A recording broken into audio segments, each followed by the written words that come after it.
Hi guys! So ngayon may panibago tayong video.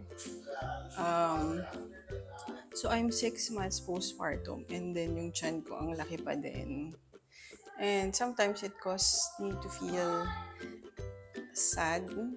Parang nakakalungkot siya na ang hirap mag-lose ng weight. So 6 months postpartum na ako. And this is after my third baby. So after the second ko si Daniel, nakapag-lose ako ng weight. Mga around 56 kilos ako noon.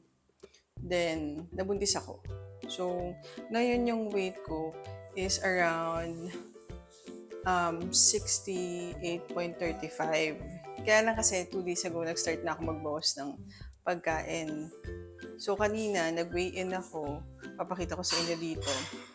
67.8 na lang ako from 68.85. So, kasi nag-start ako ng isang araw, nagbawas talaga ako ng food. Tapos hindi ako na masyado nag-rice, nag-shirataki rice na lang ako. Then yesterday, shirataki rice, tas naka-7 eggs ako.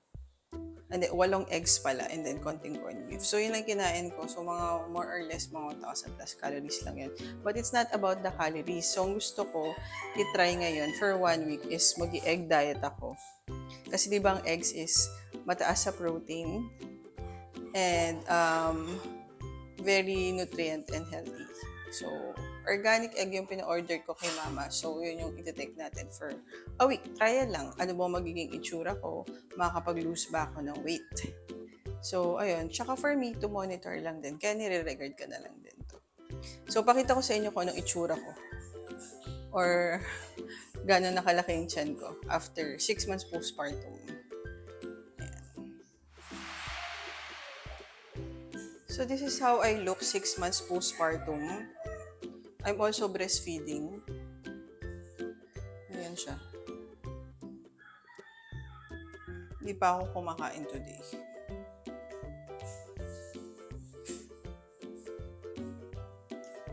Pakita ko din sa malapitan. Ayan. Ayan. Laki ng broso ko. Ayan. And then, ayan. Malaki talaga yung tiyan ko. As in, pwede ako mapagkamalan pa rin buntis. 6 months postpartum na ako na. So, ito yung medyo weakness ko din sa katawan ko. Siyempre, hindi na tayo tumatanda. I'm 26 years old. Hindi na siya ganun kabilis mag-lose ng weight. So, ayun yung current status ng katawan ko. So, ang gagawin natin, 1 week, itatry kong mag-egg diet. Or kung kaya ng 2 weeks, di ba? Why not? And tignan natin kung ano magiging itsura ng weight ko, kung mababawasan ba, and physically kung may pagbabago ba, clear skin, do hindi naman ako, masyadong skin ko, medyo pawis lang dahil mainit. Mababawasan ba yung taba sa pisngi ko or what? So, makikita nyo yun, dadalhin ko kayo. Ang impact lang niya sa breast milk, medyo nababawasan yung breast milk ko kasi nga, ang baba rin ng calorie intake ko. So, ayun guys, gusto ko lang kayong i-take dun sa sa journey. Ito si David. Si David! Para baka makatulong din sa inyo. Syempre, madalas nakaka-frustrate talaga mag-gain ng weight, tapos ang hirap din mag-lose. Ako naman, ang mindset ko naman talaga pag nanganganak ako, una talaga si baby. Siya yung priority ko. But of course, dahil may 3 kaming anak, priority ko rin na maging healthy. So, actually, na-notice ko doon sa 2 days na nagbawas ako ng pagkain na. Hindi pa talaga totally egg diet. I feel less bloated. I don't feel bad. Mas clear yung mind ko, ganun. So, how much more kung gawin ko to ng 1 week or 2 weeks? So, ayan. Dadaling ko kayo sa aming journey. Papakita ko rin sa inyo kakainin ko ngayon. 3 fried eggs. Ayan.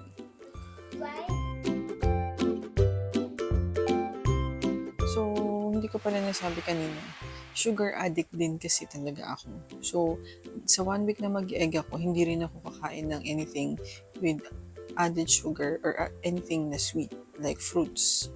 So, kasi kailangan ko mag-withdraw from them dahil nga sobrang addicted ko sa sugar na lagi ko talaga siyang kine-crave and hindi siya good. 'Di ba? Alam naman natin yung impact ng sugar sa katawan natin. So, ayun guys, dalhin ko kayo the whole day, the whole week kung ano yung mga kakainin natin. Etong diet na to, wala tong kasamang exercise. Diet lang talaga muna. Ayan. So, if you want to know more about it, just keep on watching. Ayan guys, second meal of the day. Sining tok neneng, 2. Tapos kwek-kwek, 5. Hindi ko kakainin syempre yung yung cover. Yung itlog lang. Kailangan ko kasing lumabas. Ayan, nasa SM ako. Kaya pa ba natin to? Day 1 pa lang. Kasi 2 days na rin naman ako nag-boss ng pagkain. So, medyo third day ko nang medyo ang baba ng calorie intake ko. Pero, be strong. Ano lang to, adjustment. Nag-withdrawal din ako kasi dahil muna ako nagsisweets. So, ayan. Pakita ko ulit ang aking kwek-kwek. Magtatanggal pa tayo ng cover. Ay, nakaw. So, I'll update you sa buong araw ko today. First day. Good morning guys. So, hindi na pala ako nakapag-update kahapon. Nagpakulay kasi ako ng hair. And then, di ba, pinakita ko sa inyo kumain ako ng 3 tok neneng. Di ba, supposedly gusto ko sana magbawas ng carbs din. Alongside with egg diet kasi, nag-withdraw talaga ako from sugar. So, cold turkey yun. So, ngayon, sobrang gutom ko kahapon kasi naglakad pa. And hindi naman ako sanay sa konting kinakain kasi nga nagbe-breastfeeding ako. Kinain ko na rin yung balat. So, now, the next day, today is, of course, June 20. Ayan, ito yung breakfast ko. Ay.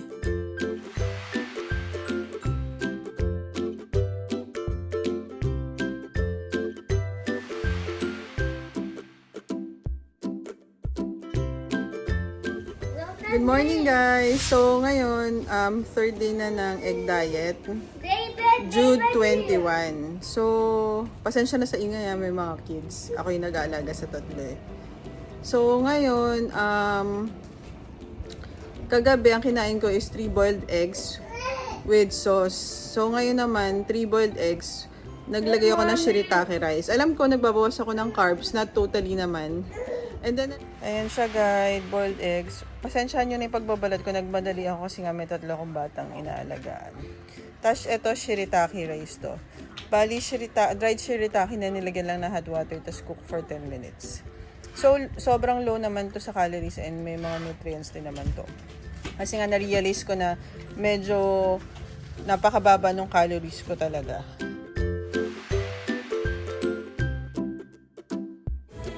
Yung shirataki rice, 2 eggs lang. Ito yung baka ko for lunch. Hello guys. Sorry hindi na ako nakapag-update the past 2 days. Medyo busy. Pero yesterday, I was at a conference kasi yung food ko yesterday was 3 fried eggs. Nag-shirataki rice ako. And then nagbaon ako for lunch. 4 boiled eggs and then 2 fried eggs. Kinain ko naman yung 2 fried eggs. Tapos, isang boiled egg. Yung isa kasi hiningi ng friend ko. And then, sa dinner, kinain ko lang yung 2 boiled eggs. Yung shirataki rice, half cup lang yun. Pero hindi ko naubos yung half cup nung lunch. Half lang din yung naubos ko. So, yun. Today is Sunday. So, 5th day na ng diet natin. I'll give you the final update after the 7 days. So, if you want to know more, continue watching lang.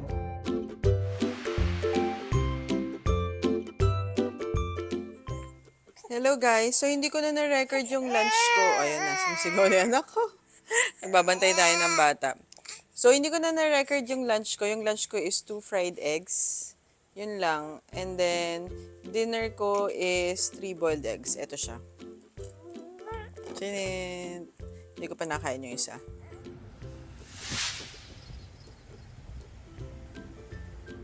Ayan guys, ang lunch ko ang social, pero medyo late na, magti-3 na. Egg and then avocado. Yung egg meron lang konting Japanese mayo.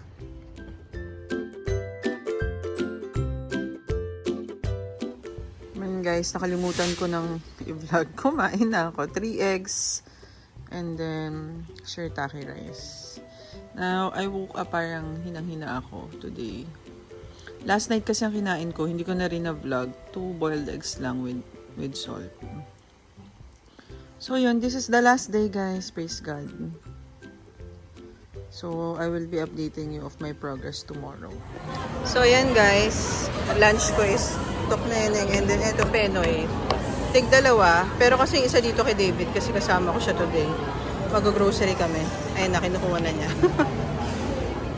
Hello guys! So ngayon, tapos na ako sa 7 days challenge ko na no sugar and egg challenge. Nag-low carb din ako. So ngayon kahapon yung 7th day. So ngayon, magwe-weigh-in tayo and then papakita ko sa inyo yung result sa kung ano itsura ng katawan ko after 7 days of that diet. So, ayan. So, ayan guys, magwe-weigh-in tayo. Ayoko hawakan yung phone kasi makakadagdag siya sa weight. So, makikita niyo yung stand. Ayan. So, after 7 days, 64.9 na lang ako. So, guys, ito yung itsura. Test ko talaga yung mic. Itsura ko after 7 days. Ayan siya. Laki pa rin naman yung braso ko. Pero numipis yung mukha ko, I think. Titingnan natin yung ibang clip.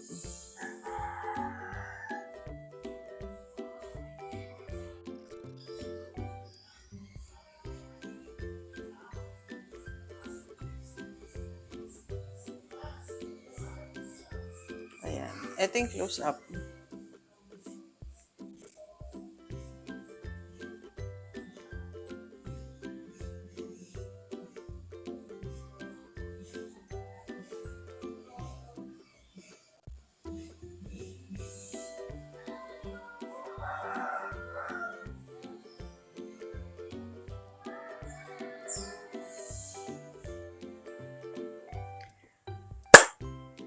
So, ayun na nga guys. Tapos na tayo ng 7 days challenge natin.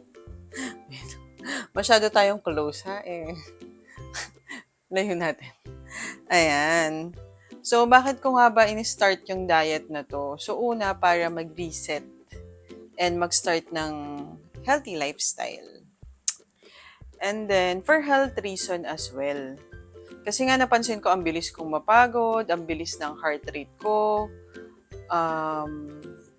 bilis akong hingalin, hindi ako magkasya sa mga damit ko, and I don't feel so good about myself. Also, yun, may fatty liver din ako, and then, I want to feel good for my husband. I want to feel good. I want to look good for him, for my husband, and then, also for the kids, to be able to take care of them well.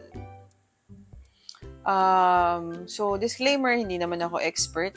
Kung gusto nyo mag-diet and mag-start ng isang fitness routine, please ask your doctor. Kasi iba-iba naman tayo ng katawan. So, it's very important for us to ask yung doctor natin before tayo mag-start sa mga ganitong diet. So, ano ba yung ginawa ko? Nag-egg diet ako for the entire week.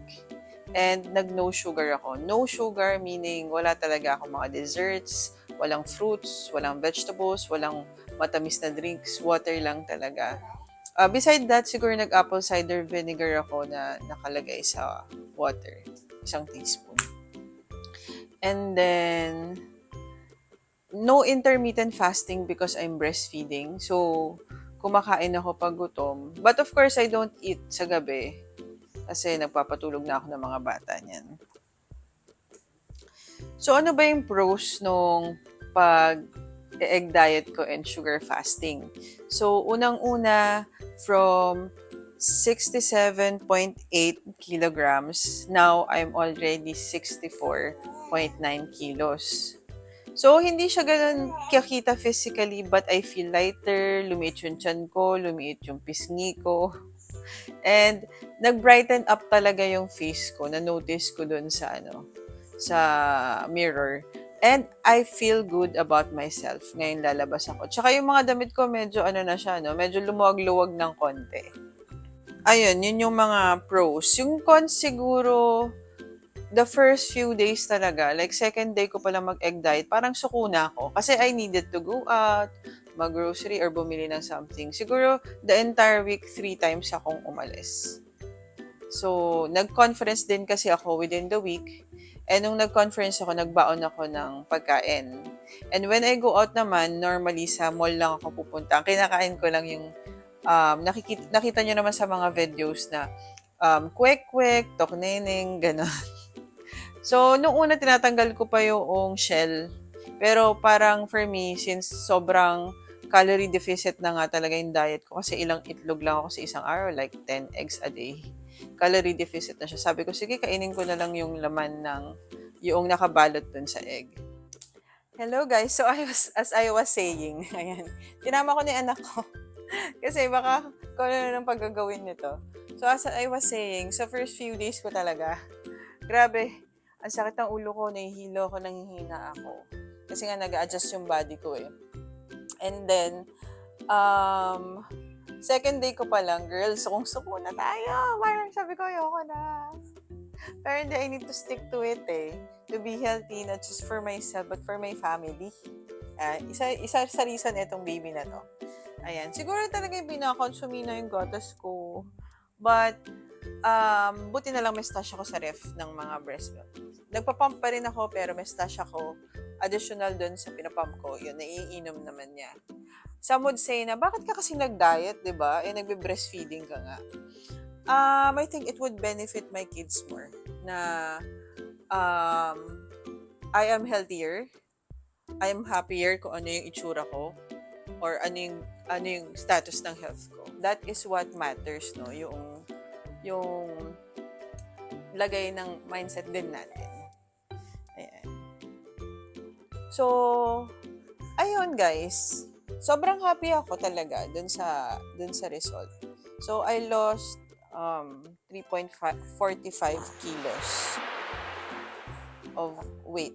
So, mostly doon, I think it's water weight naman talaga. Kasi napakalaki naman nun for 1 week, 3.45 kilos. But I'm happy with it. Kasi start lang naman siya eh. So, moving forward, I will bring you to my weight loss journey. No? So, kung ano pa yung mga gagawin ko, idadalhin ko kayo. And if you have questions, suggestions, advices, just put it down below.